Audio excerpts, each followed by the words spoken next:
Bonsoir. Que Dieu vous bénisse, mes frères et sœurs. Recevez de chaleureuses salutations de la part de Dieu, de notre sœur Mara-Luisa, de notre pasteur général, notre frère Carlos Alberto Baena, et de ce serviteur Andrés Carillo, car aujourd'hui, nous sommes en train de faire un préambule pour cette grande bénédiction qui vient, qui est d'écouter la doctrine de la bouche de qui? Non, on n'a pas entendu. De la bouche de qui? Et lorsque notre sœur parle, qui appuie tout cela? Très bien.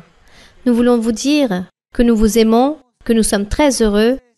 Certes, cet endroit est légèrement petit. Nous voudrions inviter plus de personnes qui proviennent des autres assemblées de la côte. C'est juste que nous avons un droit de capacité pour réunir 9000 personnes. L'idée, c'est que nous soyons tous heureux, très allègres, et aujourd'hui que vous êtes ici, profitez pour prendre cette bénédiction. Croyez-vous que Dieu va nous bénir aujourd'hui? Vous pensez qu'il va y avoir des miracles aujourd'hui? Pensez-vous que Dieu est là aujourd'hui avec nous? Bien sûr que oui, mes frères et sœurs. Oui, je pense aujourd'hui qu'il s'agit d'une grande fête et qu'il faut savoir en profiter. C'est une fête incomparable. Elle est unique, inoubliable, ce que nous vivons aujourd'hui. Bon, gloire au Seigneur. Nous sommes très émus. Gloire à Dieu. Vous pouvez vous asseoir, mes frères et sœurs. Je voudrais que tous les pasteurs qui sont ici, qui viennent de différentes églises, vous puissiez vous mettre debout. Mettez-vous debout, tous les pasteurs, ceux de Barranquilla, de Magdalena, de Sucre, de Sincelejo, tous ceux aujourd'hui présents, si vous pouviez vous mettre debout. Et maintenant, un fort applaudissement pour tous ces pasteurs et leur épouse. Pour le travail si merveilleux qu'ils réalisent. Que Dieu vous bénisse, que Dieu puisse continuer à vous soutenir. Là, nous voyons les fruits de tout votre travail. Bien sûr, car il s'agit d'un travail en équipe et de collaboration. Grandes félicitations à tous. La sœur Andrea et le frère Fernando Manuel Virguez et le frère César Villegas, si vous puissiez venir très rapidement ici, ainsi que le frère Héctor Padilla, mais aussi le frère Rosendo. Ce sont les personnes qui travaillent ici du côté de la côte atlantique. Ils sont toujours en train d'apprendre de notre sœur Mara-Luisa chaque jour ses enseignements, en train de suivre et de servir le Seigneur. Ils ont appuyé pour tous ces fruits. Le frère Manuel Virguez, s'il vous plaît. Par ailleurs, je voudrais rajouter à cette liste aussi le frère Gustavo Quintero et son épouse, car ils furent les premiers pasteurs ici à Barranquilla. Ils sont ici. Un grand bonjour pour eux, car ils ont réalisé ce merveilleux travail ici. Tout d'abord en commençant par l'église de Curumani, ensuite celle de Barranquilla, puis ils ont continué à s'étendre. Nous applaudissons donc fortement le travail merveilleux qu'ils ont réalisé. Notre frère Gustavo et notre sœur Carmen, que Dieu vous bénisse. Mon frère Manuel Virguez, allez-y. Bonsoir mes frères et sœurs, que Dieu vous bénisse. Je remercie notre Dieu, merci mon frère Carlos Alberto, merci mon frère Andrés et merci ma sœur Mara-Luisa pour cette invitation si importante. Je suis vraiment très content, vraiment merci. Je suis arrivé à la côte de Barranquilla à 17 ans, à l'académie navale de sous-officier à Barranquilla, et peu de temps après, j'ai eu l'opportunité de servir le Seigneur en voyageant tout le long de la côte. Et réellement, il s'agit de personnes merveilleuses, disposées pour servir le Seigneur, et je suis très heureux que vous tous, vous avez cru en Dieu et qu'aujourd'hui vous êtes ici en train de recevoir une grande bénédiction que nous allons tous recevoir. Je remercie le Seigneur pour cette grande opportunité. Mes frères et sœurs, que Dieu vous bénisse. Amen. Merci mon frère. Le frère Hector. Bonsoir mes frères et sœurs, que Dieu vous bénisse. Aujourd'hui, nous sentons une immense allégresse dans nos cœurs, car ces moments sont très spéciaux, et ce qui le rend encore plus spécial de la part de notre Seigneur, c'est que nous avons notre sœur Mara-Luisa, celle qui, grâce à son cœur, aujourd'hui, nous pouvons dire que nous avons un Dieu dans notre cœur et dans notre vie. Béni soit le nom du Seigneur, louange à son nom.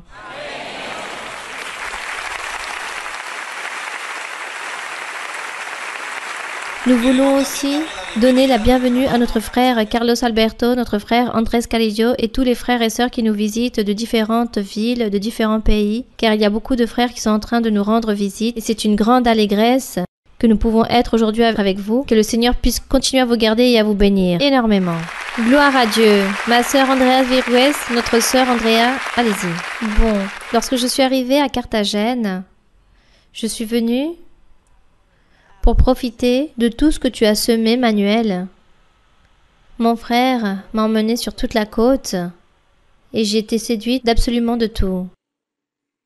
Je me sens très heureuse que vous êtes ici aujourd'hui, car ce fut difficile. Au niveau de la côte, nous n'avions jamais eu une étude biblique avec autant de personnes. Gloire à Dieu.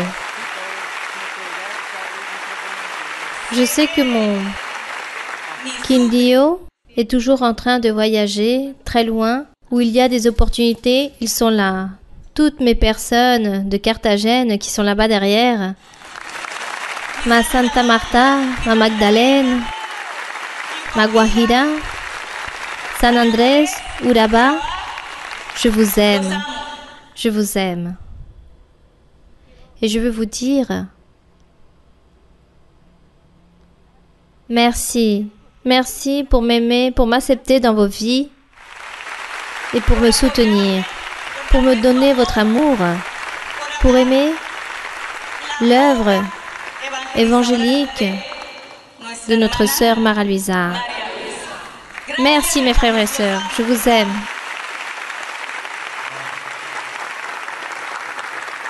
Amen ma sœur, merci beaucoup. Le frère Rosendo de Monteria, que Dieu vous bénisse. Mon frère Carlos Alberto, mon frère Andrés Calidio, ma sœur Mara-Luisa, on vous aime ici, tous ceux de la côte caribéenne. Lorsque je suis arrivée à l'église, nous étions un groupe de jeunes qui se réunissaient à Carthagène. Nous allions jusqu'à Barranquilla pour prier Dieu, pour louer le Seigneur, et nous restions toute la journée. Et de voir tout cela, cela nous remplit d'une grande allégresse. Ma sœur, tout cet appui de Dieu, toutes vos paroles, c'est une promesse de Dieu. Ma sœur Mara-Luisa, nous vous aimons beaucoup sur la côte caribéenne. Nous sommes vos enfants ici sur la côte. Que Dieu vous bénisse. Merci beaucoup mon frère. Frère Pedro Villalba, notre pasteur de Santa Marta. Allez-y mon frère. Gloire à notre Dieu. Louange au Seigneur. Quelle joie, quelle allégresse mes frères et sœurs. Je m'en souviens qu'il y a à peu près plus de 20 ans, j'ai reçu un appel téléphonique de notre sœur Mara-Luisa. Et comme je suis aujourd'hui aussi, de la même façon, très émue, j'ai reçu cet appel. Je voulais lui dire beaucoup de choses et je lui ai absolument rien dit. Elle me posait des questions, moi je répondais, mais elle-même finissait par tout répondre. Notre sœur, c'est tout. Et de ce fait, gloire au Seigneur.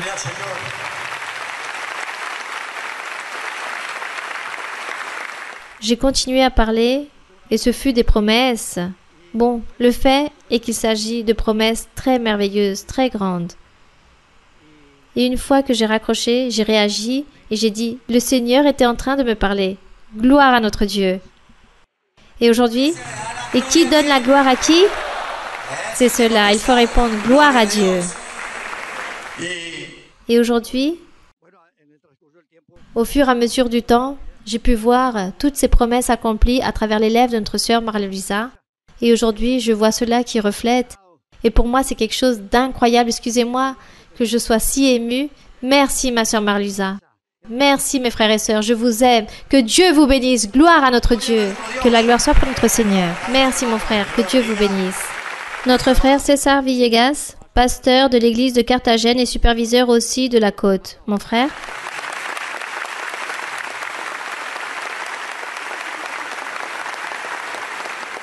Gloire à Dieu.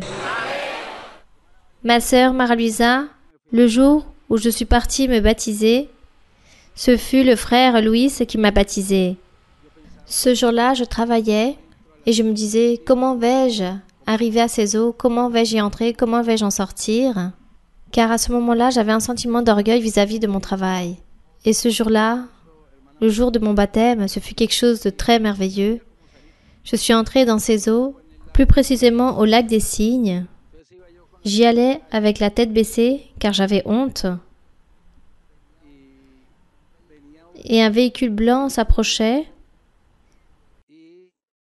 Celui-ci s'est arrêté devant moi. Moi, j'étais un peu sale car j'avais de la boue sur moi à cause du lac des Cygnes. Cette dame baissa la fenêtre de son véhicule et me dit « Jeune homme, qu'est-ce que vous êtes en train de fêter ici ?» Et moi, je lui dis « Des eaux, des baptêmes en eau. » Et celle-ci me répond « J'ai vu des choses très merveilleuses car j'ai voyagé dans le monde entier. Mais des choses comme celle-ci est la plus belle chose que j'ai vue sur toute la face de la terre. » Gloire à Dieu.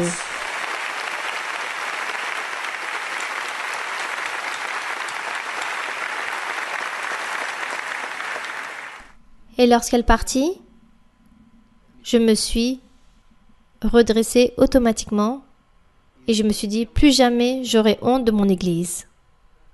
Merci ma sœur, merci. Dans le premier livre de Corinthiens chapitre 13, j'ai été séduit par tout cet amour.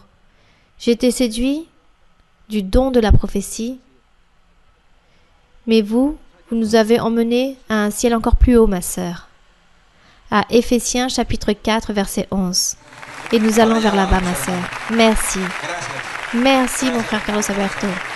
Gloire à Dieu, je vous aime. Merci beaucoup, mes frères et sœurs. Que Dieu vous bénisse. Merci.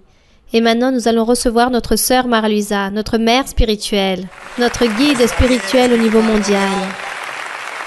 Celle que nous aimons avec tout notre cœur. Profitons donc de ce merveilleux instant. Gloire au Seigneur. Bonsoir. Bonsoir, mes très chers frères et très chères sœurs ici de la côte.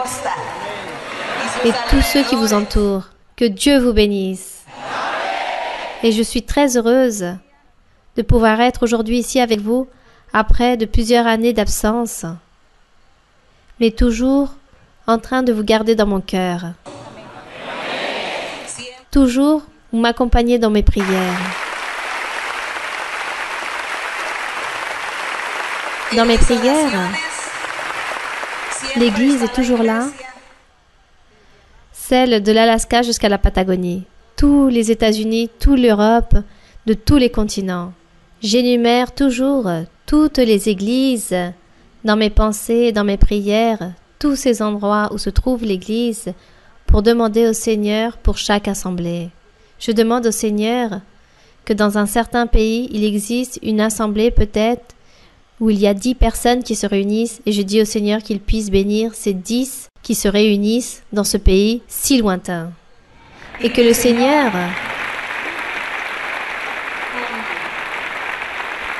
avec ses yeux de miséricorde, lui, il a regardé tous les cœurs qui le cherchent. Lui, il regarde un cœur qu'il aime, un cœur qui puisse se disposer pour lui. Voilà ce que Dieu regarde, le cœur. Le Seigneur, lorsqu'il a envoyé Samuel pour qu'il puisse chercher le roi d'Israël, pour choisir qui allait être le roi d'Israël, Dieu a dit à Samuel, il lui a dit, « Ne te focalise pas sur l'apparence physique, ne te concentre pas sur cela, car moi ce que je vois c'est le cœur. » Gloire à notre Dieu, car Dieu a toujours été en train de regarder notre cœur. Dieu regarde toujours nos cœurs, ici de la côte, et je suis très heureuse de voir ici, de vous voir vous tous ici présents. Je sais que tous ne sont pas présents, car il y a eu beaucoup de personnes qui manquaient à cause de la distance peut-être, ou pour d'autres motifs. Mais peu importe où vous vous trouvez, car là où vous êtes, Dieu, avec son regard, il est en train de vous bénir. Car il s'agit d'êtres qui sont en train de servir notre Dieu.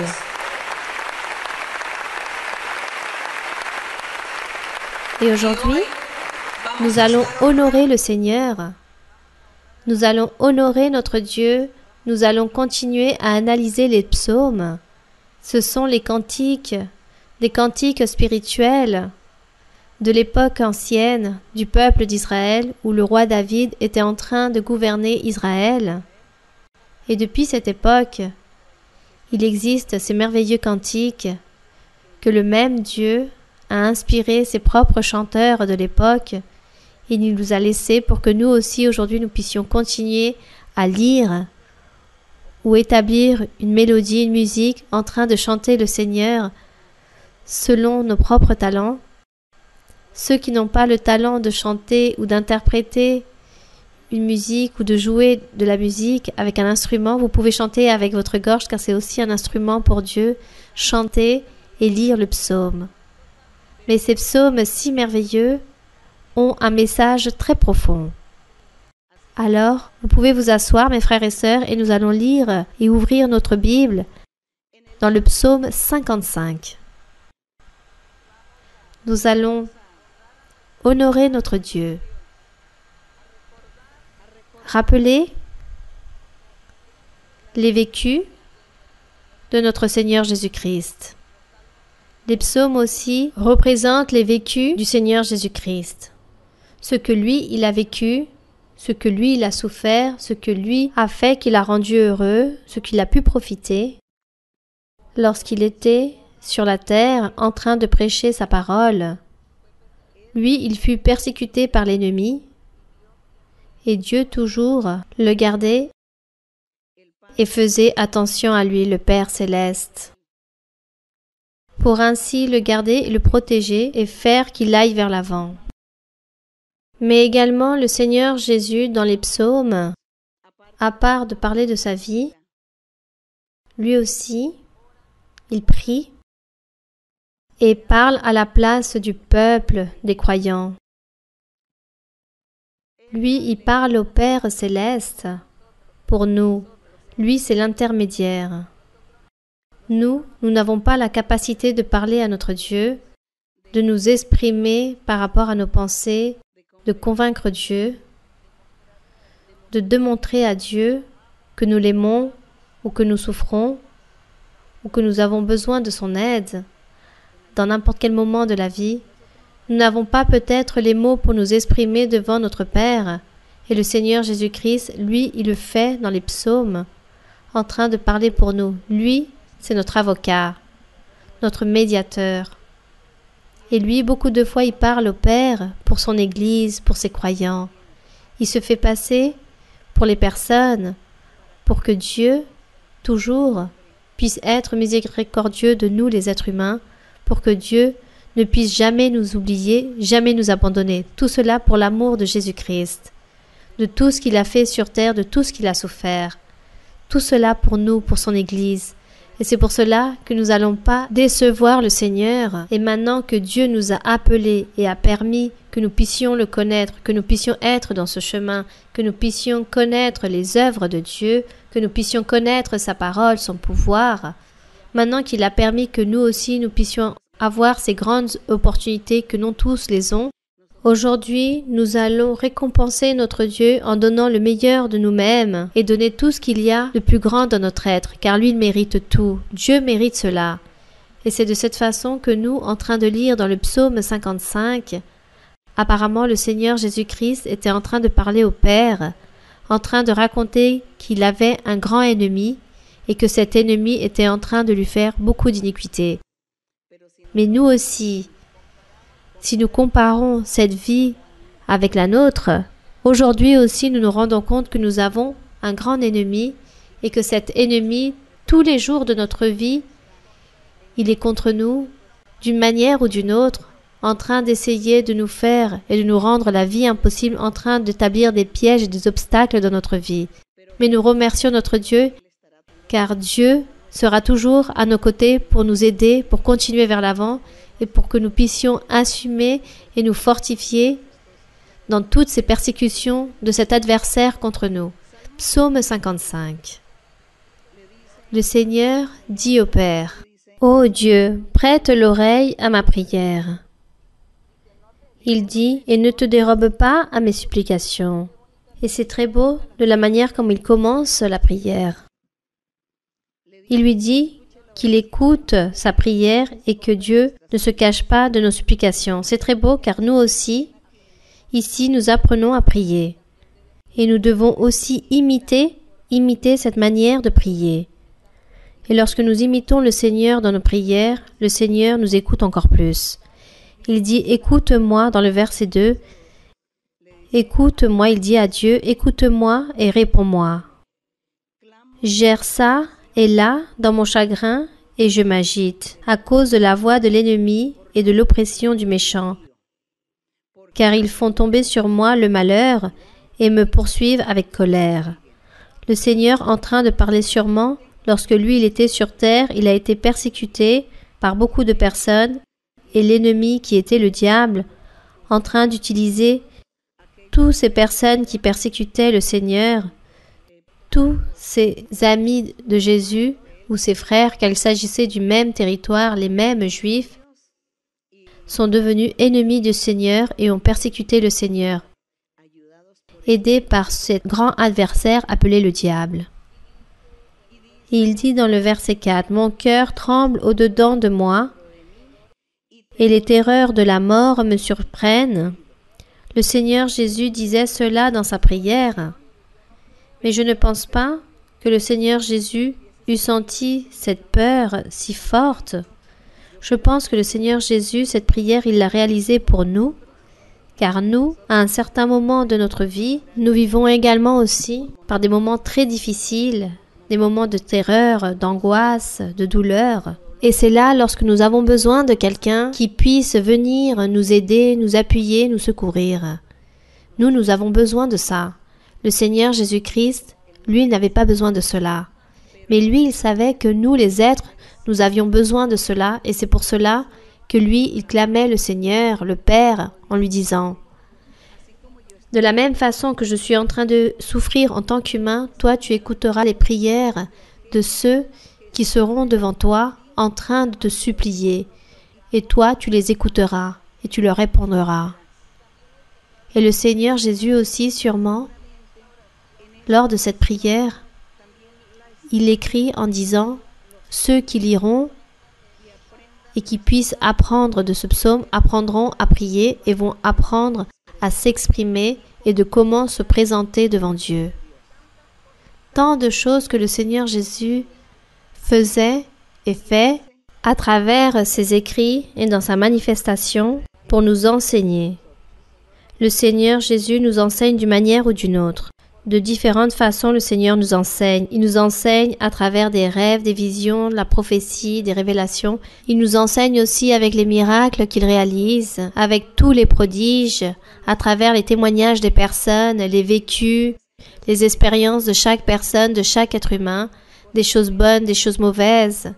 Avec tout cela, le Seigneur, lui, il est en train de nous enseigner la manière de comment nous devons apprendre, comment nous devons être et qui nous sommes, qui nous cherchons et à quel moment nous parlons ou nous prions le Seigneur pour qu'il puisse nous aider, avec quelles paroles nous allons nous exprimer devant Dieu.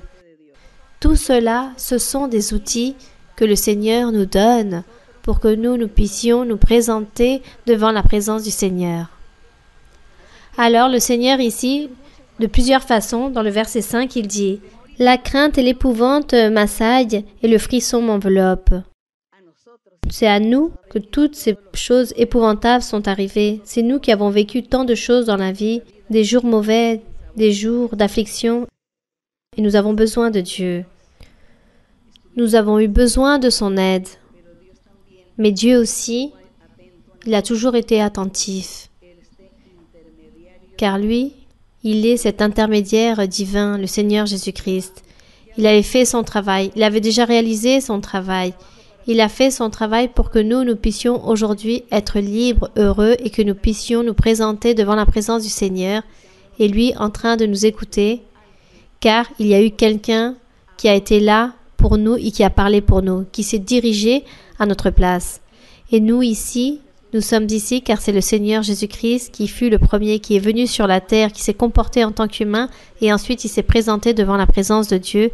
Il a été là-bas, il a triomphé, il a gagné cette bataille, il a vaincu l'ennemi et le Seigneur a dit « Pour que mes fils, ceux qui à partir de maintenant vont croire en mon nom, ceux qui vont me servir dans mon évangile véritable, pour que eux ils puissent recevoir ces triomphes, ces victoires, ces bénédictions, pour que eux ils puissent obtenir toutes ces choses de la part de mon Père, pour que eux ils puissent être récompensés, je l'ai fait tout d'abord. Et de cette façon, je me suis compromis avec le Père pour qu'ils puissent tous vous bénir. Voilà ce que le Seigneur nous a laissé. Et c'est pour cela que nous devons être très reconnaissants avec notre Seigneur, car lui, il nous a laissé un trésor, un grand héritage. Il nous a laissé cette liberté pour que nous puissions vivre avec Dieu, marcher avec Dieu, et aussi pour que Dieu puisse nous écouter, pour que nous puissions avoir ce privilège d'être écoutés par Dieu. Dans l'Antiquité, l'homme n'avait pas cette communion avec Dieu. Il n'y avait que les prophètes qui avaient droit. Mais aujourd'hui, dans l'Évangile, dans cette œuvre si merveilleuse que Jésus-Christ a créée, et ces psaumes qui le disent absolument tout, car ce sont les vécus du Seigneur, là, nous pouvons prouver que le Seigneur nous a donné cette vie libre pour pouvoir être devant notre Seigneur, pour que Dieu puisse nous écouter, qu'il puisse écouter, nous bénir et que nous puissions dire « Nous déposons notre confiance en Dieu et je vais prier et je sais que Dieu va m'écouter et Dieu va me répondre. » Car ça, ce fut la promesse qu'il a laissée, car ça, ce fut le travail que le Seigneur Jésus-Christ a fait. Et ça, ce fut le compromis de notre Seigneur Jésus-Christ avec le Père Céleste. Que le Père allait écouter ses croyants, ses serviteurs, ses fils, et qu'il allait les bénir. Gloire au Seigneur, et nous remercions notre Dieu pour toutes ces choses. Et ici, nous continuons à parler d'un ennemi que le Seigneur parle, que lui, dans le verset 6, il dit « Je dis, oh si j'avais des ailes de la colombe, je m'envolerais et je trouverais le repos. Voici, je fuirais bien loin, j'irais séjourner au désert. » Il dit que s'il aurait des ailes, il allait fuir de cet ennemi qui se présentait à tout instant. Et plus loin, il dit « Je m'échapperais en toute hâte, plus rapide que le vent impétueux, que la tempête. » Ça, c'était la même persécution de cet adversaire qui était en train de réaliser beaucoup d'iniquités. Et ensuite, dans le verset 9, il dit « Réduis à néant, Seigneur, qui ça, les impies, les ennemis de Dieu. » À tous ces ennemis qui, dans le temps auparavant, le Seigneur Jésus avait. Il a eu ses ennemis, car il savait que ses croyants aussi allaient avoir des ennemis.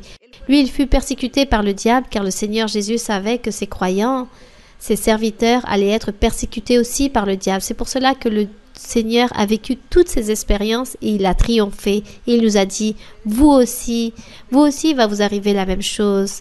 Il va se produire de la même façon, vous allez être persécutés. L'ennemi va réaliser beaucoup de choses méchantes, mais ne vous inquiétez pas, car vous allez triompher. Dieu le Père va vous aider, il va vous bénir, il vous sortira vers l'avant. Alors vous n'êtes pas seul. Ça, ce fut la promesse de notre Dieu. Ici, dans le verset 10, il dit « Elles en font jour et nuit le tour sur les murs. » Ici, il parle de la ville. Dans le verset 9, il dit « Car je vois dans la ville la violence et les querelles. » Elles en font jour et nuit le tour sur les murs. L'iniquité et la malice sont dans son sein. La méchanceté est au milieu d'elle, de cette ville. Il était en train de se référer de la ville de Jérusalem. Et la fraude et la tromperie ne quittent point ses places. Le Seigneur était en train de parler par rapport à la problématique et toutes les choses qu'ils étaient en train de réaliser dans cette ville par rapport au péché et la méchanceté. Il décrivait tout ce qui était en train de se produire dans cette ville de Jérusalem, une ville qui était le symbole de l'Église du Seigneur pour le futur. Et dans le verset 12, il y a quelque chose sur un ennemi que nous avons lu beaucoup de fois et que nous connaissons beaucoup l'histoire.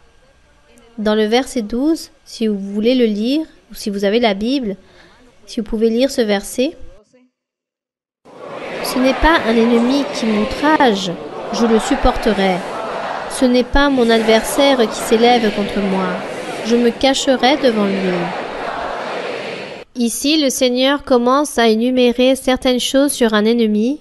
Il dit, le Seigneur dit que lui, il observait que dans la ville, il y avait beaucoup de méchanceté qui était en train de se produire, beaucoup de pierres d'achoppement se réalisaient et que le péché était en train de fleurir. Et il dit, ce n'est pas un ennemi qui m'outrage, je le supporterai. S'il y aurait un ennemi, un être humain, ça aurait été mon ennemi, je l'aurais supporté.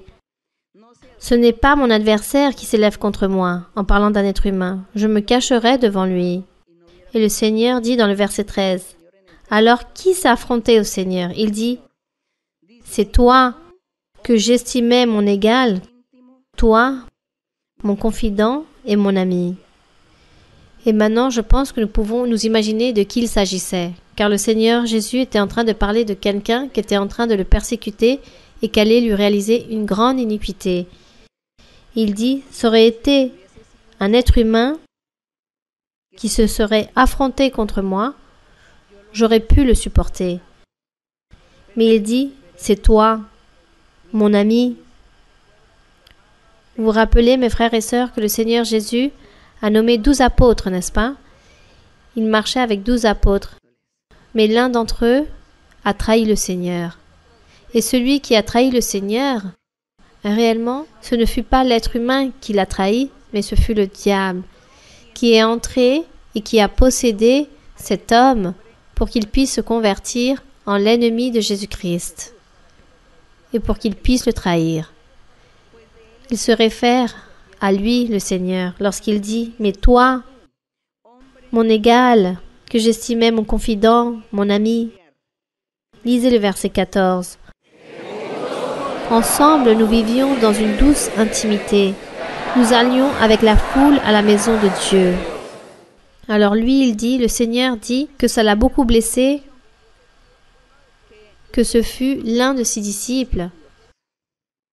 Car s'il serait affronté à n'importe quelle personne du peuple, n'importe quelle personne ou individu du peuple serait venu et trahir le Seigneur, pour lui, cela n'aurait pas été si douloureux. Mais lorsqu'il a vu qu'il s'agissait de cet même apôtre appelé Judas d'Iscariote, car c'est de lui dont il parle ici, le Seigneur en fut très touché. Étant Judas d'Iscariote son apôtre, son homme de confiance, car lui il avait ses 12 hommes de confiance, il dit qu'ensemble, ils se partageaient les secrets, ils ont cohabité ensemble. Il vient même à dire qu'avec cette douce amitié, ils allèrent ensemble dans la maison de Dieu. Donc le Seigneur fut très touché, et que très douloureuse fut la trahison de cet être. Et tout cela est arrivé pourquoi? Car nous aussi, un jour, cela nous est arrivé, ou que cela puisse venir se produire par la suite, que quelqu'un de très proche, puisse venir nous trahir. Mais ce n'est pas pour que vous puissiez vous étonner, que vous puissiez être effrayés. Au contraire, vous allez dire, cela est normal dans la vie. Que toutes ces choses puissent nous arriver, que quelqu'un, notre ami, notre confident, puisse venir nous trahir. Cela est tout à fait normal, afin que nous n'allions pas nous étonner, que nous n'allions pas nous inquiéter pour cela. Tout ce que le Seigneur a vécu, il dit qu'il est nécessaire que nous aussi, nous puissions le savoir car cela peut se produire en nous, ou même que cela nous est arrivé déjà plusieurs fois, mais nous devons toujours rester à être les mêmes, être fermes et marcher vers l'avant, en train de croire en Dieu, en train de déposer notre confiance en lui et en aimant le Seigneur. Ne soyons pas troublés par toutes ces choses qui nous arrivent dans la vie, peu importe de qui cela provienne. Ne soyons donc pas surpris que si une personne à qui nous déposons notre confiance ou la personne la plus proche ou un confident aille nous trahir. Cela est tout à fait normal. Le Seigneur a vécu ces choses et lui il dit « Mes fils aussi vont vivre la même chose » et que cela ne soit pas un motif pour que nous puissions chanceler ou que nous puissions trébucher ou revenir en arrière ou que nous cessons de croire en Dieu. Ne soyons pas déçus par toutes ces choses qui nous arrivent dans notre vie, mais plutôt soyons fermes et réalistes. Nous devons être réalistes. Et chacun d'entre nous, dans notre propre cœur, que nous nous examinons pour savoir comment nous marchons tous les jours de notre vie devant Dieu. Ça, c'est ce qu'il y a de plus important, que nous soyons fermes et que nous puissions donner des exemples à toutes ces personnes qui nous entourent, que nous puissions donner de bons témoignages et que nous puissions continuer vers l'avant. Ne nous inquiétons pas, car Dieu sera avec nous. Alors le Seigneur Jésus, oui, il a vécu toutes ces choses, il a souffert toutes ces choses, et nous aussi sûrement nous allons souffrir beaucoup de choses, mais Dieu sera là, très proche de nous, comme il dit ici dans un autre psaume où il est écrit que Dieu, que l'Éternel est notre ombre à notre main droite. Lorsque notre cœur est droit devant Dieu, lorsque nous sommes sincères dans la vie, envers Dieu, avec l'homme, avec notre prochain, avec nos êtres, lorsque nous sommes très sincères et droits, Dieu sera notre ombre à notre droite. Béni soit le nom du Seigneur. Et on remercie le Seigneur pour toutes ses promesses et pour toutes ses bénédictions. Et ici, dans le verset 15, le Seigneur est en train de proférer un grand mal pour tous ces hypocrites, pour tous ces méchants qui sont venus contre Dieu pour réaliser des choses mauvaises contre lui, car il dit que la mort les surprenne, qu'ils descendent vivants au séjour des morts, car la méchanceté est dans leur demeure au milieu d'eux. Et moi, je crie à Dieu, et l'Éternel me sauvera. Lisez le verset 17. Le soir, le matin et à midi, je soupire et je gémis, et il entendra ma voix. Ici, il est en train de s'exprimer que lui, durant le jour, il est toujours en train de méditer et en train de penser à Dieu. Comme nous aussi, nous devons toujours méditer et penser en Dieu. Si nous marchons dans n'importe quel endroit du monde, dans les rues, que nous soyons au travail, peu importe où que nous soyons, nos pensées toujours doivent se diriger tout d'abord à Dieu, méditer en le Seigneur, toujours vivre la vie mais en train d'observer.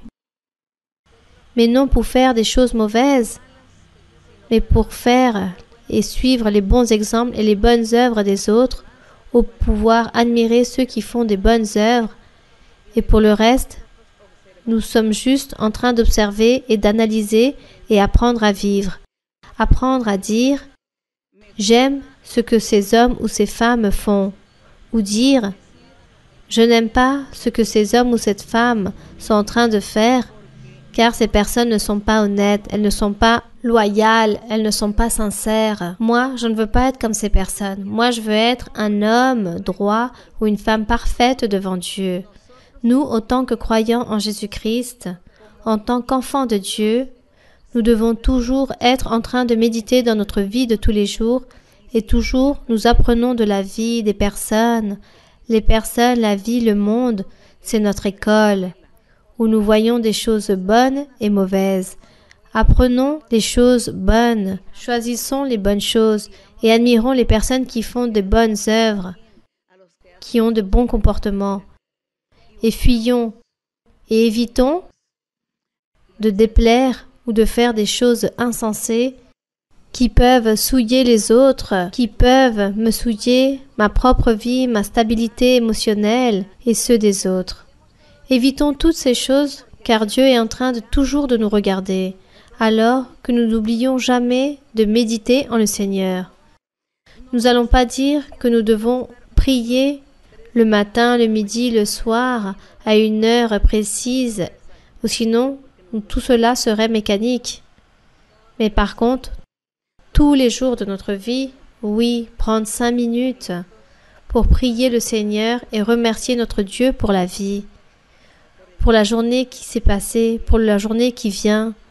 Toujours méditer en le Seigneur, dans la course que nous menons, toujours à l'extérieur, en dehors de nos foyers, que nous puissions toujours méditer en le Seigneur. Ici, on nous enseigne qu'il faut méditer en le Seigneur pour que de cette façon, nous n'allons pas avoir des obstacles ou tomber dans des pièges ou avoir des tentations de faire ou de penser dans des choses qui déplaisent notre Dieu.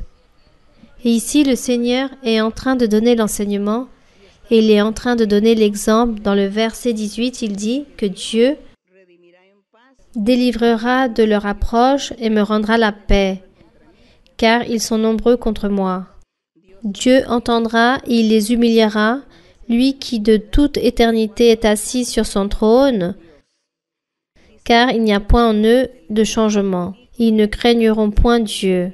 Il porte la main sur ceux qui étaient en paix avec lui, il viole son alliance. Il dit qu'avec les péchés, ils ont violé l'alliance, car ils n'ont pas voulu se soumettre à la volonté de Dieu. Ici, il parle du diable, que lui, il a violé cette alliance, car Dieu l'a créé, l'a établi dans un premier lieu, et ce personnage a violé la parole de Dieu, et c'est pour cela que Dieu le rejette. Et ensuite, cet ennemi devient ennemi de l'humanité, l'ennemi de Dieu. Il persécute notre Seigneur Jésus-Christ lorsqu'il fut sur la terre en train de prêcher l'Évangile, et ensuite, maintenant, il nous persécute.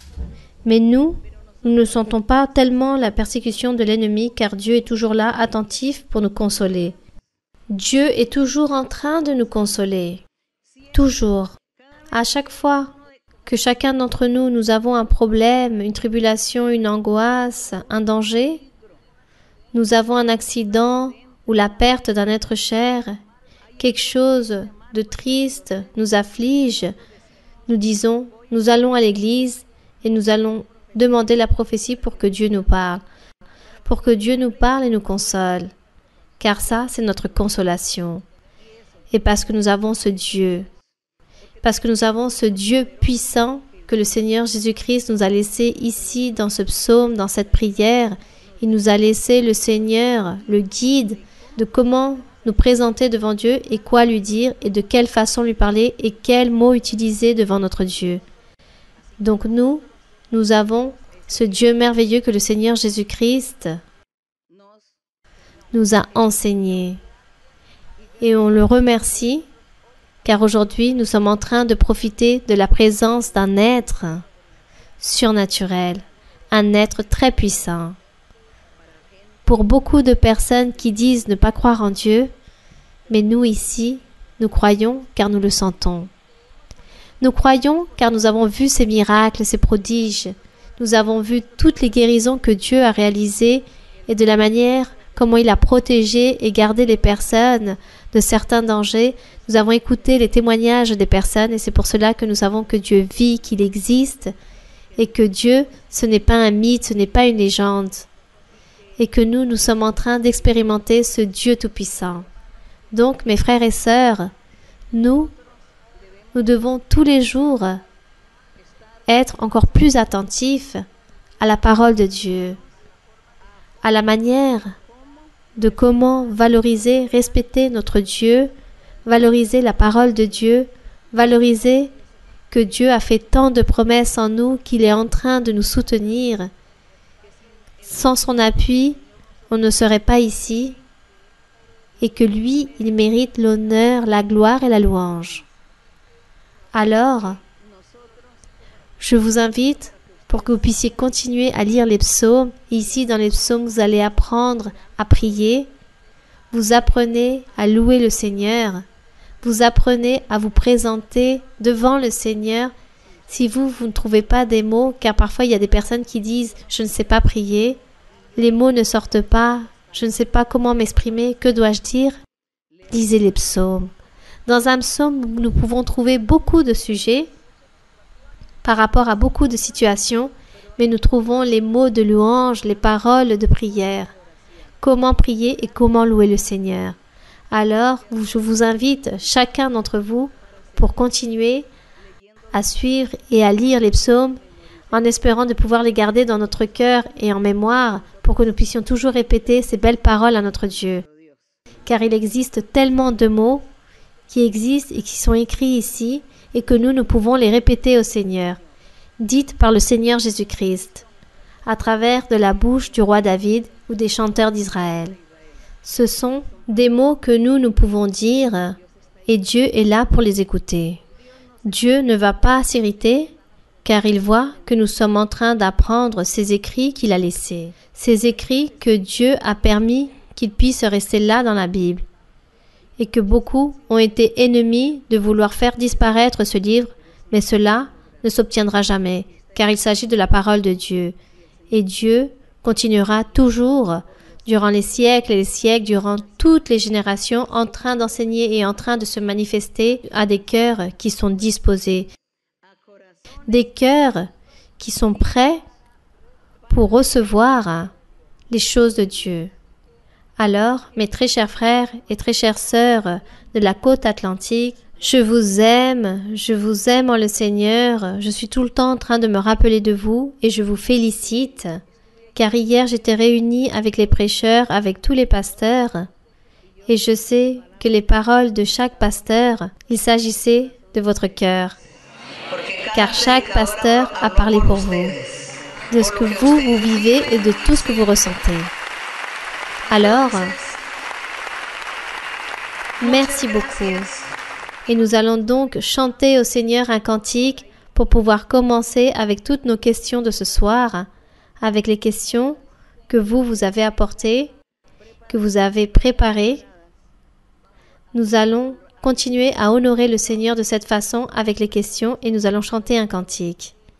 Le cantique 137, « Quelle merveille que Christ m'ait trouvé ».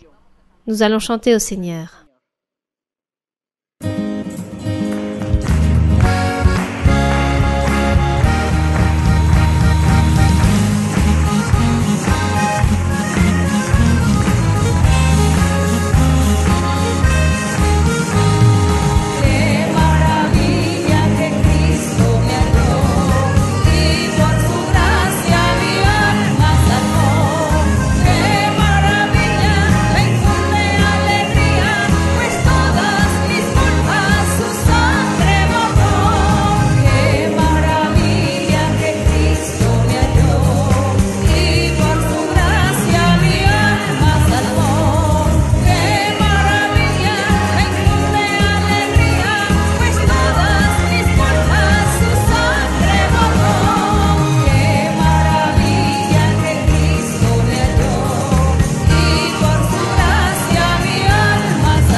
au Seigneur.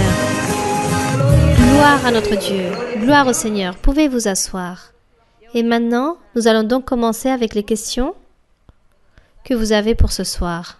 Ma sœur Mara-Luisa, que Dieu vous bénisse énormément. Recevez, ainsi que tous ceux qui vous accompagnent, de grandes salutations fraternelles, avec ce même amour et cette tendresse de toute l'Église du département de Cordoba. Ma sœur, si vous me le permettez, je voudrais vous poser une question. Oui, mon frère.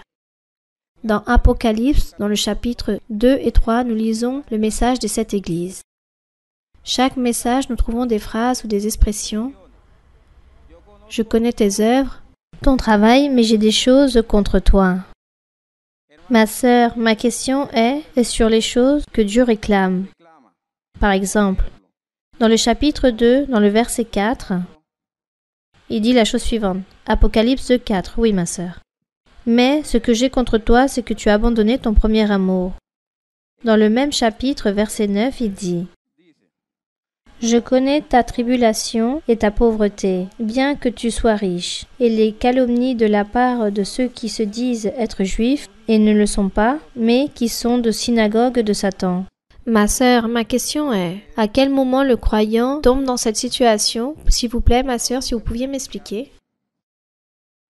Alors, Apocalypse, dans le chapitre 2, lorsqu'il dit qu'il mentionne les 7 églises, ces églises ont bien existé. Ce ne fut pas quelque chose de fictif, car celles-ci ont effectivement bien existé. Elles étaient à Éphèse, Smyrne, Pergame, Thyatire, Sardes, à Philadelphie et Laodicée. C'étaient des villes où l'église se trouvait. Et le Seigneur, à l'époque, le Seigneur avait donné cette révélation à Jean. Il lui avait envoyé un message prophétique à chaque pasteur de ces églises.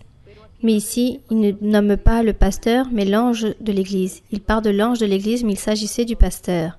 Celui-ci se dirigeait à lui en train de dire à ce pasteur ce qu'il était en train de vivre, ce qu'il était en train de faire. Par exemple, dans celui d'Éphèse, de l'église d'Éphèse, dans cette ville, il dit qu'il était en train de faire certaines choses qui étaient correctes, mais à la fois, il était aussi en train de manquer à Dieu.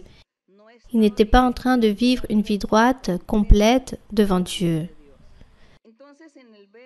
Dans chaque chapitre, nous avons un message pour ces pasteurs, où eux, ils sont en train de faire quelque chose de bon, mais à la fois, ils étaient en train de déplaire à Dieu. Ici, nous avons aussi un autre exemple. Il y avait une femme, une prophétesse, qui était une fausse prophétesse, et elle était en train de séduire ses serviteurs, les prophètes de Dieu, pour qu'ils puissent réaliser des impudicités. Et elle tolérait et permettait que ces choses se produisent. Elle n'interdisait pas ces choses à ce pasteur. Et dans tout le message des 7 églises, nous pouvons trouver 7 choses qui étaient en train de déplaire à Dieu.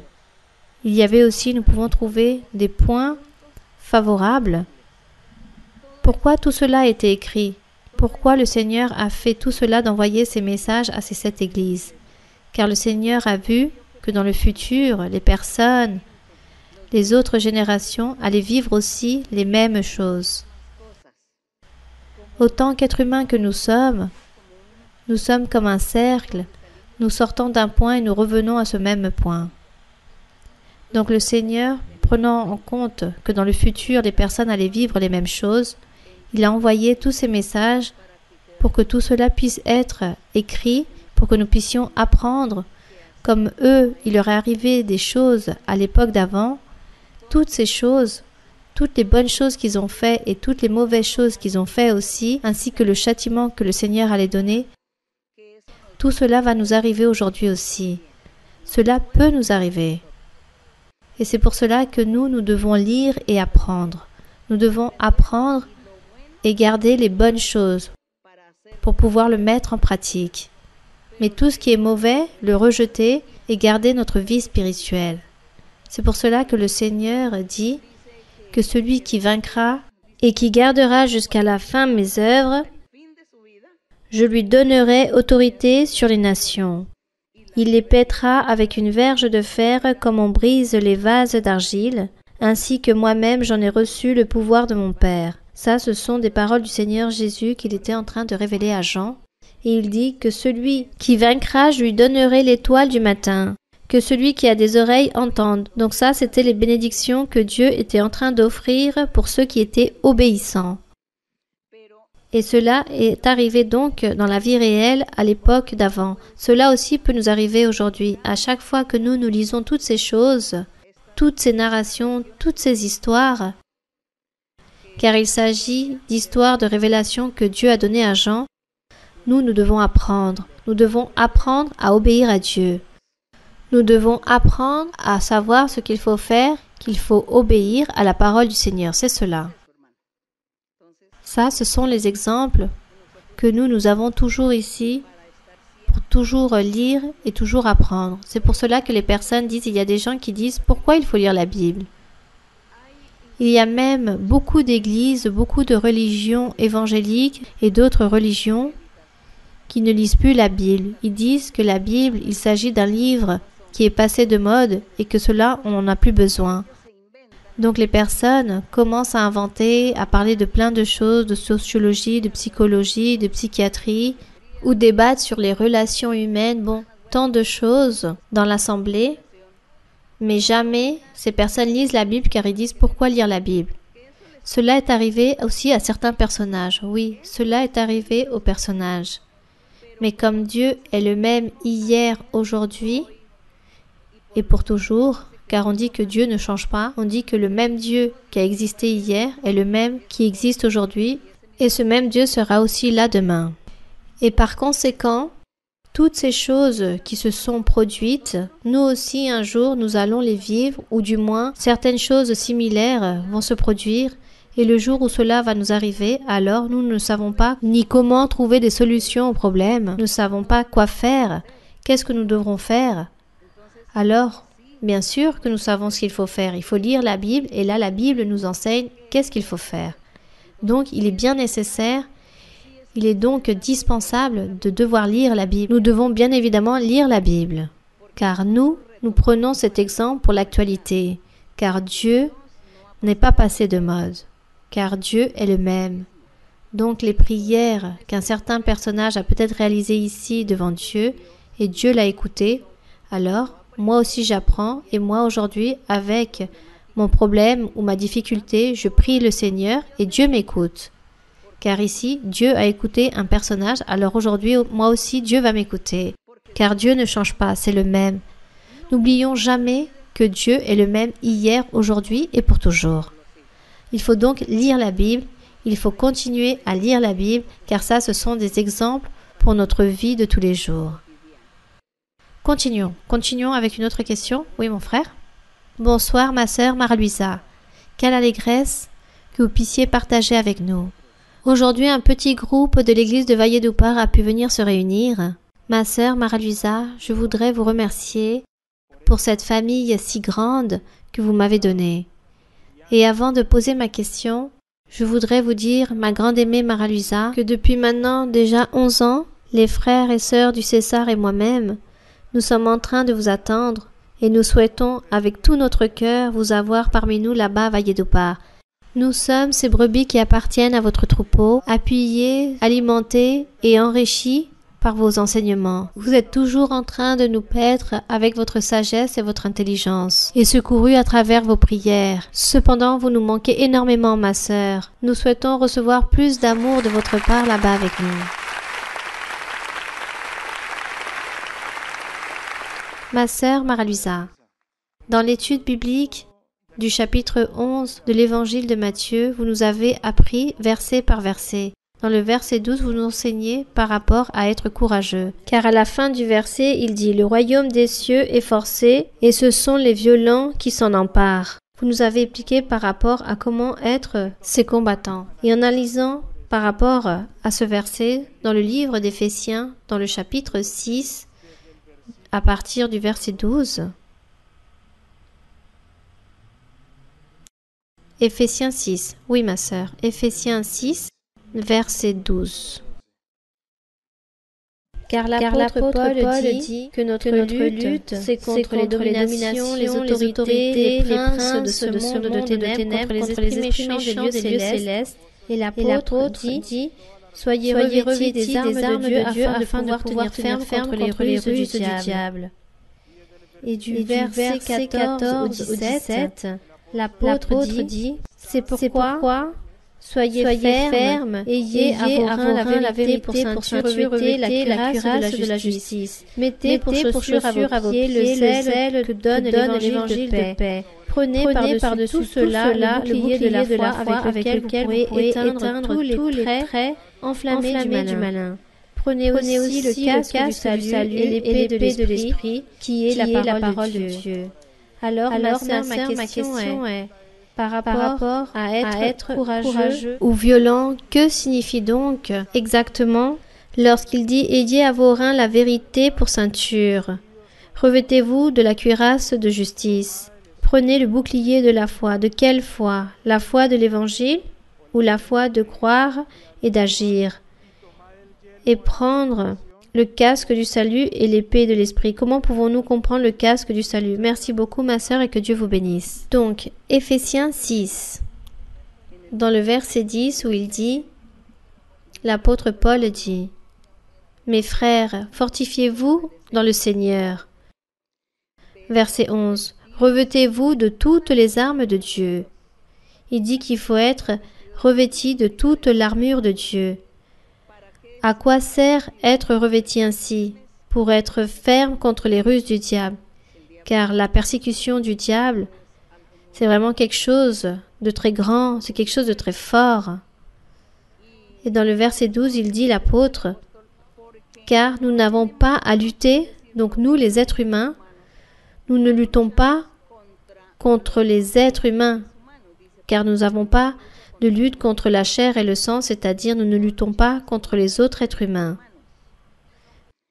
Mais nous, autant qu'êtres humains, nous sommes en train de lutter, c'est contre domination, contre les autorités, contre les princes de ce monde de ténèbres, contre les esprits méchants dans les lieux célestes. Ici, il est en train de dire que nous, les êtres humains, la lutte que nous avons, c'est contre les mêmes démons ou contre les mêmes mauvais esprits. Rappelons-nous de l'histoire de la création du diable, car ça, nous pouvons le lire dans le livre d'Ézéchiel le prophète, dans le chapitre 28, où le diable fut créé. Là se trouve l'histoire du diable.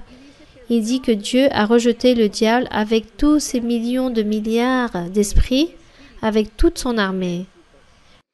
Le diable fut rejeté à la terre, il l'a envoyé sur terre avec tous ces millions d'esprits.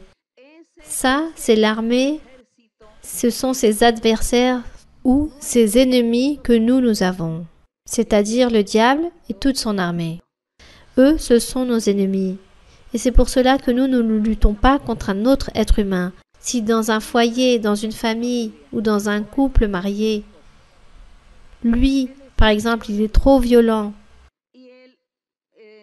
il est agressif physiquement avec son épouse, tous les jours, par exemple, il s'enivre et devient agressif avec elle, lui donne beaucoup de coups ou la maltraite, il la maltraite très physiquement ou lui donne des coups de poing, elle n'est pas en train de se battre avec un être humain, mais avec beaucoup de mauvais esprits qui ont possédé son mari. Son époux a été possédé et c'est pour cela que celui-ci, il est en train de se comporter ainsi avec elle. Mais si cette femme est une enfant de Dieu, cette femme connaît la Bible, va à l'église ou connaît Dieu, elle sait qu'en priant Dieu, elle peut trouver des solutions à ce problème. Et qu'en priant le Seigneur, Dieu de cette façon va réprimander tous ces mauvais esprits qui possèdent son époux et lui, il ne va pas permettre que son époux la maltraite. Dieu changera même cet homme. Voilà ce que fait Dieu.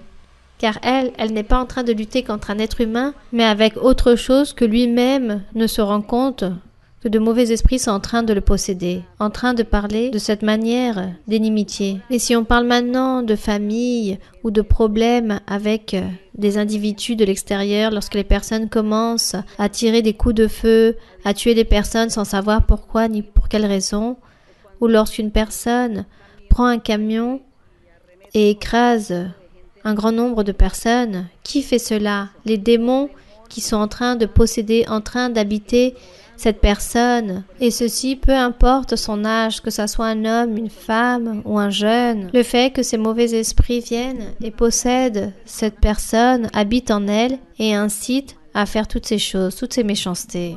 Et de même, lorsqu'une personne est victime de calomnie, d'injures, ce n'est pas la personne qui est en train de dire ces choses, mais c'est juste la personne qui est possédée de mauvais esprits. Et cette personne est en train de faire toutes ces choses contre vous en lançant ces calomnies, ces injures et vous dit des choses qui offensent. Voilà ce que l'apôtre Paul ici est en train de dire, que nous ne luttons pas contre les êtres humains, mais nous luttons contre les dominations que nous ne voyons pas. Mais par contre, nous voyons les réactions, car ces mauvais esprits viennent posséder les hommes, les femmes, possèdent même les enfants. Ces démons possèdent tout individu, peu importe leur âge, pour réaliser la méchanceté. Et c'est pour cela que nous sommes en train de connaître Dieu et nous sommes en train de savoir que nous ne sommes pas avec une personne en train de lutter, mais c'est le diable qui est là en cette personne. Et moi, je dois savoir comment parler, comment me comporter, comment réprimander, comment faire les choses. Prier Dieu et dire « Seigneur, regarde, le diable a possédé pour me faire des choses mauvaises. Alors aide-moi. » Et ici, il dit, mes frères, ici, il dit, nous n'avons pas cette lutte contre les êtres humains, mais contre toutes ces autorités, contre les princes de ce monde de ténèbres, contre les esprits méchants dans les lieux célestes. Contre toutes ces dominations spirituelles de méchanceté, tous ces personnages, tous ces gouverneurs, tous ces chefs célestes, eux aussi, ils entrent dans tous les êtres humains, dans un pays par exemple, dans une nation ou dans un continent. Ils viennent et possèdent un gouverneur, un roi, peu importe la personne. Et ce personnage commence à faire des choses désagréables, à opprimer le peuple, à faire souffrir le peuple. Regardons les histoires dans l'Antiquité, les philosophies, les pensées sociales. Nous voyons comment le diable est venu et possédé beaucoup de personnages et qu'il y a eu beaucoup de massacres, beaucoup de mortalité, énormément de tueries d'êtres humains. Et nous lisons l'histoire, nous voyons tout ce qui s'est passé et on s'étonne. Mais qui a promu tout cela? Les gouverneurs des ténèbres, tous ces princes de ce monde de ténèbres, tous ces esprits méchants des lieux célestes furent les auteurs de toutes ces choses, car ils sont venus pour posséder les personnes. Ils peuvent posséder la personne qui a la plus grande position jusqu'au plus bas. Peu importe le statut de la personne. Même une personne qui est analphabète, ils peuvent posséder ces personnes pour réaliser la méchanceté. Donc nous sommes exposés face à tous ces ennemis, face à toutes ces choses. Et comme les personnes ne savent pas, c'est ce qui est de plus curieux. Personne ne connaît cela. Les personnes ne savent pas avec qui ils sont en train de se battre, si avec un fou ou avec un schizophrène. Parfois on dit, cette personne est schizophrène, il est fou, et voilà. Mais il s'avère que si on regarde plus loin, toutes les personnes sont possédées de mauvais esprits et chacun réalise la méchanceté. Mais nous, les enfants de Dieu, nous qui sommes en train de connaître la Bible, que Dieu nous a ouvert les yeux, il nous enseigne, nous savons avec qui nous sommes en train de se battre. Et qu'est-ce que nous devons faire? Prier le Seigneur. Et c'est pour cela que l'apôtre Paul disait que chaque homme, chaque femme chrétienne doit avoir cette armure de Dieu. Elle doit être complète, c'est-à-dire revêtie d'un soldat.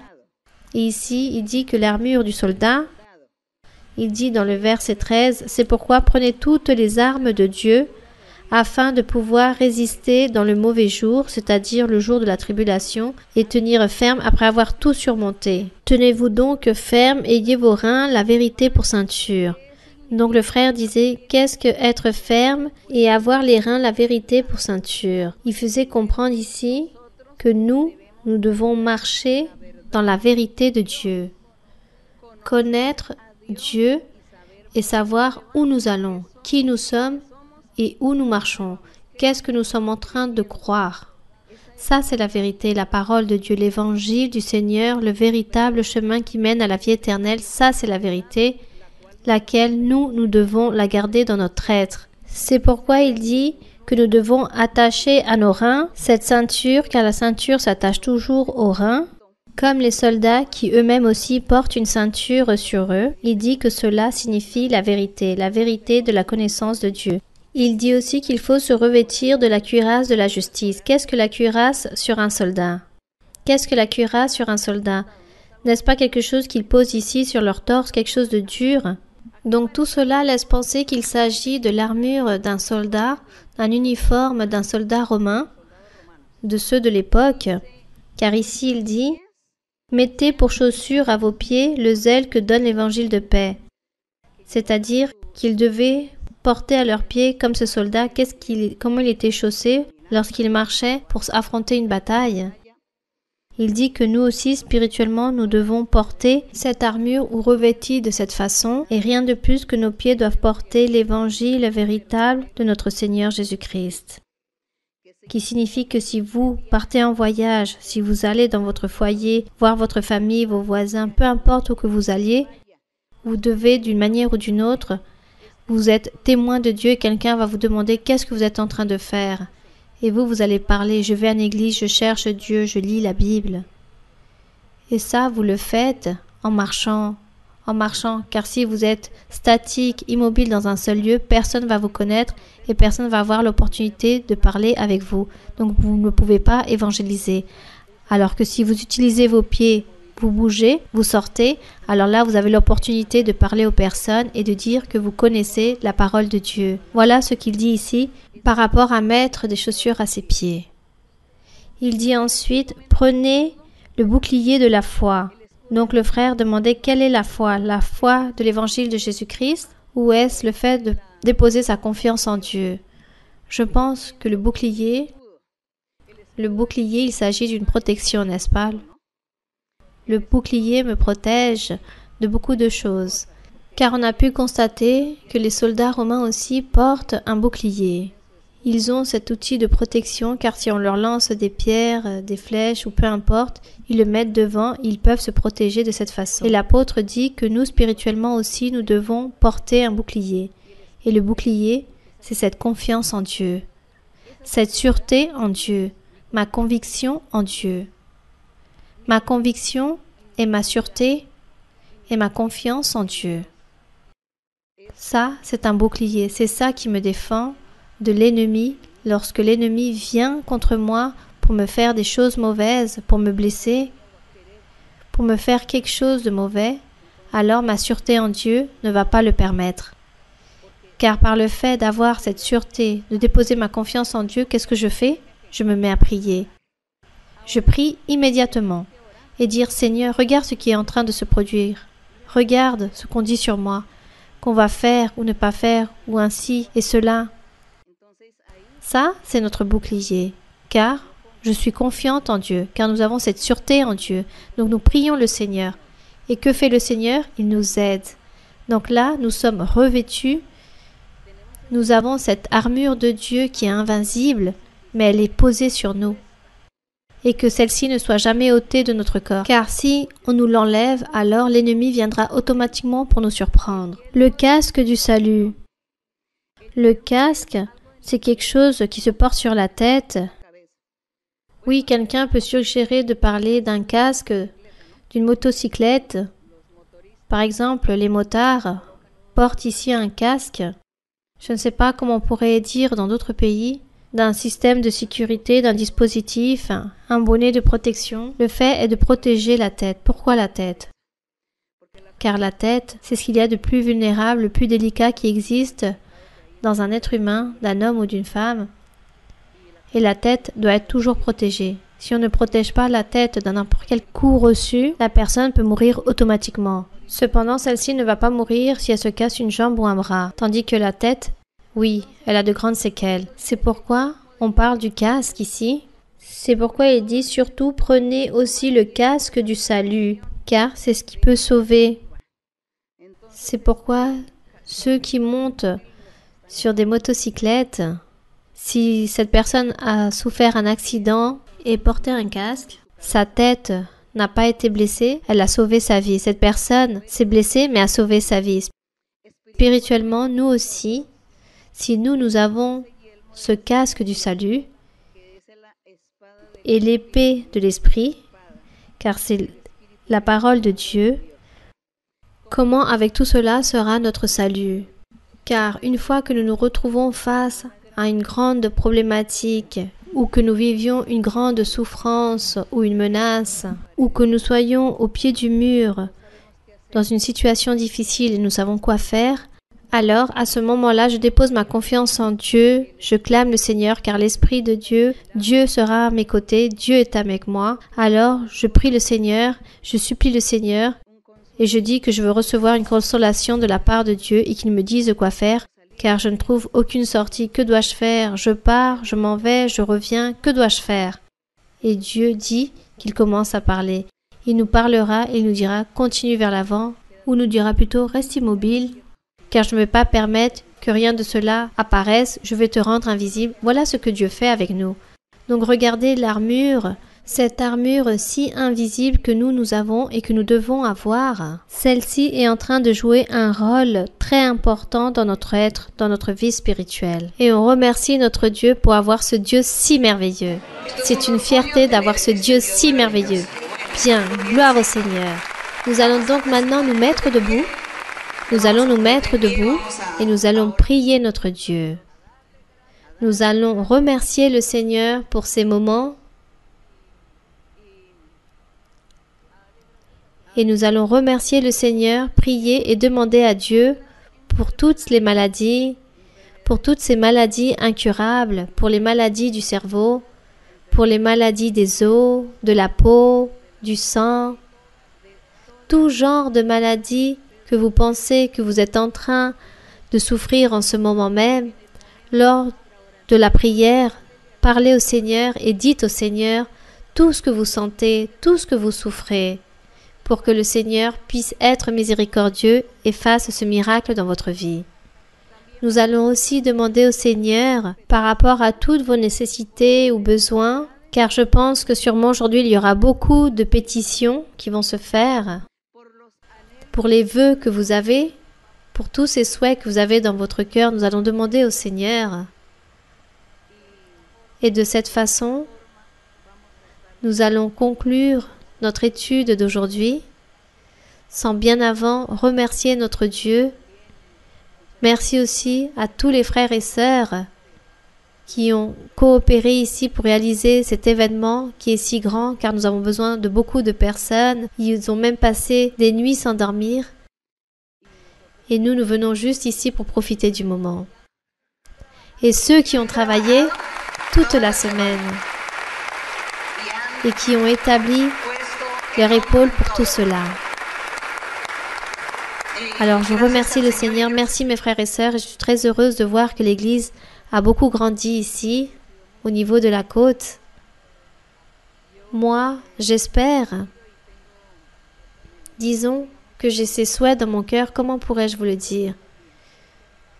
Je pense et j'espère que Dieu puisse faire beaucoup de miracles, beaucoup de prodiges dans toutes les personnes et dans tous les habitants de ces territoires.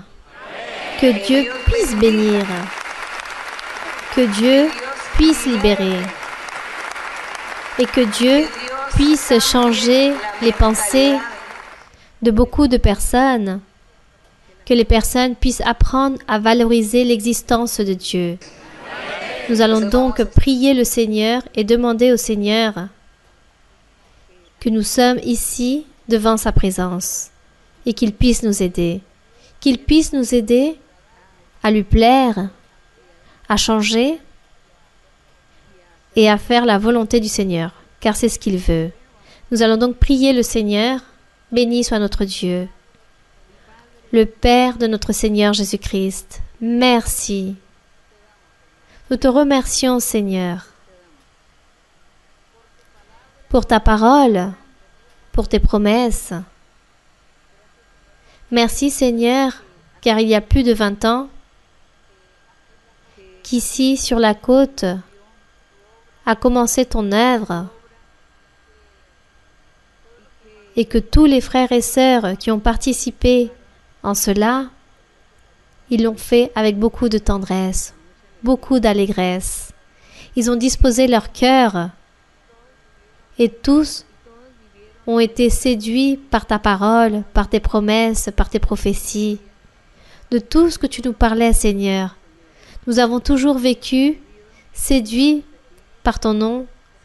Nous vivons toujours en train de dépendre de tes promesses. Nous nous alimentons avec tes promesses, ta parole. À chaque fois que nous avons des problèmes, des difficultés, à chaque fois que nous sommes affligés, cela nous suffit de nous présenter devant toi. Et toi, tu nous consoles. Tu nous consoles et tu nous fais des promesses merveilleuses. Parfois, nous oublions les promesses. Parfois, nous oublions ce que tu nous as promis. Mais nous avons dans notre cœur cette consolation, l'allégresse et la réjouissance de t'avoir écouté, d'avoir écouté que tu es attentif à nous, que tu es en train de nous regarder, que tu es en train de nous écouter, que tu es en train de regarder tous les cœurs. Et aujourd'hui, Seigneur, il y a beaucoup de cœurs qui se présentent devant toi. Même si certains n'ont pas pu venir, mais toi, Seigneur, à chacun d'entre eux, tu vas les bénir. Tu vas tous leur donner une bénédiction. Et non une seule, mais plusieurs. Car ça, ce sont tes promesses. Que dans chaque étude, tu vas te manifester et que tu verseras des bénédictions à ceux qui assistent, mais aussi ceux qui ne peuvent pas y assister. Et ça, nous le savons, mon Seigneur. Et je sais que tout ce que tu nous promets, tu l'accomplis. Je te remercie, Seigneur, pour tout cela. Merci pour tes promesses. Merci pour ta parole. Éternel Dieu, nous sommes ici dans un monde où il y a beaucoup de luttes, où il y a beaucoup de pièges de l'ennemi, et nous nous efforçons pour pouvoir faire ta volonté. Et nous luttons. Aide-nous, Seigneur, dans cette lutte. Aide-nous, Seigneur, à gagner toujours la bataille. Je te demande, Seigneur, pour tous les frères et sœurs, pour tous les pasteurs qui se trouvent ici sur la côte, mais aussi pour tous les pasteurs au niveau mondial, tous ceux qui sont face à une assemblée, que tu puisses les bénir, que tu puisses leur donner l'allégresse dans leur cœur, que ton Saint-Esprit soit toujours avec eux, que tu sois en train toujours de les appuyer, toujours de parler à travers leur bouche, pour que eux ils puissent travailler avec un cœur sincère et dévoué à ton nom, pour que eux, Seigneur, ils puissent oublier des choses matérielles de la vie, et qu'ils puissent s'adonner à toi et te servir avec amour, avec allégresse, avec beaucoup de ferveur. Père Saint, tends ta main toute puissante et bénis toutes les personnes. Je te demande aussi, Seigneur, qu'aujourd'hui tu puisses tendre ta main guériseuse, ta main qui guérit sur toutes les personnes qui sont malades. Regarde tous ceux qui sont sur des fauteuils roulants, toutes ces personnes qui sont malades au niveau du cerveau, qui ne peuvent pas réfléchir, qui ne peuvent pas bouger par eux-mêmes à cause de leur maladie, qui sont statiques, en train de souffrir et en train de faire souffrir leurs proches qui les aident. Sois miséricordieux, mon Seigneur, sois miséricordieux, et que tu puisses couper toute malédiction, tout ensorcellement, tout envoûtement, que tu puisses chasser toute chose du diable et détruire l'œuvre de l'ennemi, que tu puisses guérir et purifier. Libère, mon Seigneur. Je te demande aussi, mon Seigneur, que tu puisses ôter des chaînes, que tu puisses rompre des liens, que tu puisses délier toutes ces choses du diable, que tu puisses détruire l'œuvre de l'ennemi. Tends ta main, réalise des miracles. Donne la joie, l'allégresse à toutes ces personnes qui sont affligées. Ôte toute maladie de leur corps, toute douleur, que tu sois en train de guérir chacun d'entre eux, que tu sois en train de les libérer. Enlève tout doute, toute inquiétude, toute peur, toute incrédulité. Aide, Seigneur, pour que chacun puisse recevoir ta bénédiction, que chacun puisse être libre, que chacun puisse être saint au nom de Jésus-Christ de Nazareth, que chacun puisse être libre et que toute sorcellerie et tout envoûtement leur soit ôté, que toute chose du diable soit ôtée au nom de Jésus-Christ, qu'il y ait des guérisons dans leur corps, qu'il y ait de la libération, qu'il y ait des bénédictions. Romps toutes les chaînes, mon Seigneur, et ôte et chasse toute tromperie du diable. Détruis l'œuvre du diable, mon Seigneur. Donne-leur la joie, donne-leur la paix, donne-leur la délivrance et la bénédiction. Merci, mon Seigneur. Aussi, Père Saint, devant toi sont toutes leurs nécessités, les besoins et aussi tous les souhaits qu'ils ont dans leur cœur. Que tu puisses, Seigneur, accomplir tous les besoins que ces personnes ont et que tu puisses exaucer tous leurs vœux. Que chacun puisse profiter une partie qui t'appartient, une partie de ton Saint-Esprit. Que tu puisses descendre aussi avec le pouvoir de ton Saint-Esprit. Descends, mon Seigneur, et que tu puisses purifier, baptiser, libère chacun d'entre eux et que tu puisses baptiser avec le pouvoir de ton Saint-Esprit, mon Seigneur. Baptise et libère, et que tu puisses envoyer ton pouvoir. Envoie ton pouvoir spirituel, envoie les dons spirituels. Envoie le feu céleste, envoie le feu du Très-Haut. Romps toutes les chaînes, mon Seigneur. Délie, mon Seigneur. Réalise des miracles. Libère, mon Seigneur. Envoie les miracles et les prodiges. Ôte l'incrédulité, toute inquiétude, tout doute, toute tromperie du diable. Romps toutes ces chaînes. Merci, Seigneur. Béni soit ton nom pour toujours. Puissant est mon Seigneur. Gloire au roi pour les siècles et les siècles. Nous te louons, mon Seigneur. Nous te donnons l'honneur et la gloire et la louange. Merci, mon Père. Au nom de Jésus-Christ. Merci, Seigneur. Protège tous les frères et sœurs dans le chemin de leur retour. Garde-les, protège-les du mal. Garde-les, protège-les de tout danger, de toute méchanceté. Garde-les et que ta bénédiction soit avec eux. Que la prospérité soit avec eux, les bénédictions. Car toi, tu donneras beaucoup de bénédictions à chacun d'entre eux. De grandes victoires donnera l'Éternel. De grandes bénédictions donnera l'Éternel à son peuple. De grandes bénédictions matérielles et spirituelles, vous allez bientôt recevoir. Et de grandes guérisons. Merci, mon Père. Nous te remercions, mon Seigneur, au nom glorieux de Jésus-Christ, ton Fils aimé. Amen. Gloire à ton nom.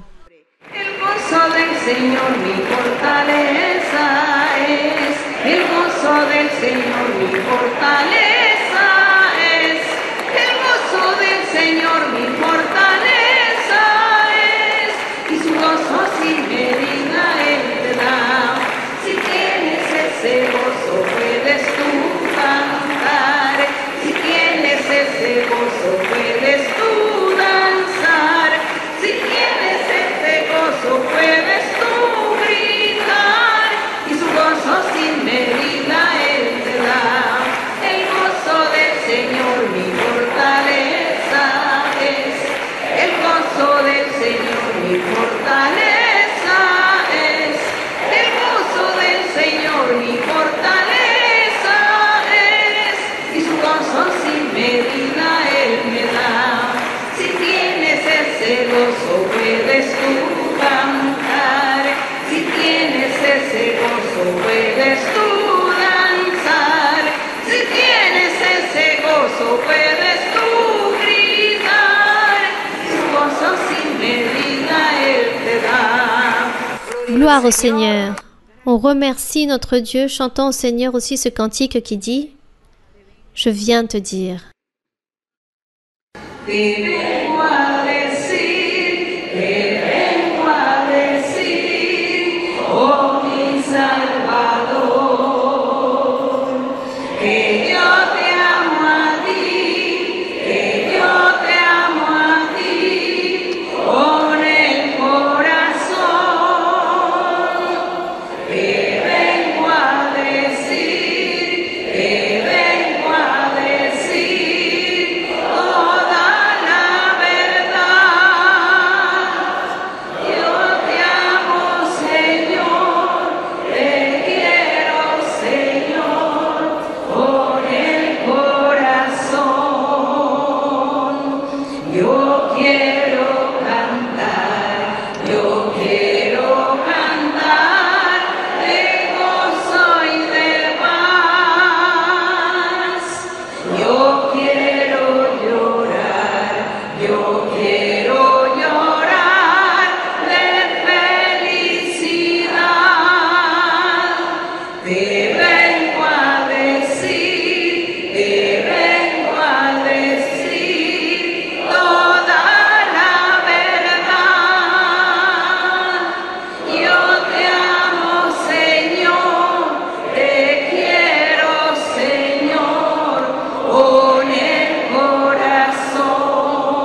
Yo quiero llorar de felicidad.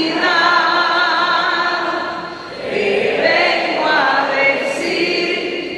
vengo a decir toda la verdad. Yo te amo, Señor, te quiero, Señor, con el corazón. Gloire à notre Dieu. Merci mes frères et sœurs. Merci beaucoup à chacun d'entre vous. Et aussi merci à tous les frères et sœurs qui vont nous voir à travers cette vidéo dans différents lieux du monde, dans les pays où se trouve l'Église du Seigneur. De grandes salutations pour vous tous et que Dieu vous bénisse et que la bénédiction du Seigneur a été pour vous et pour tous ceux qui vont nous voir à travers la vidéo. Merci. Merci et que Dieu vous bénisse. Merci beaucoup.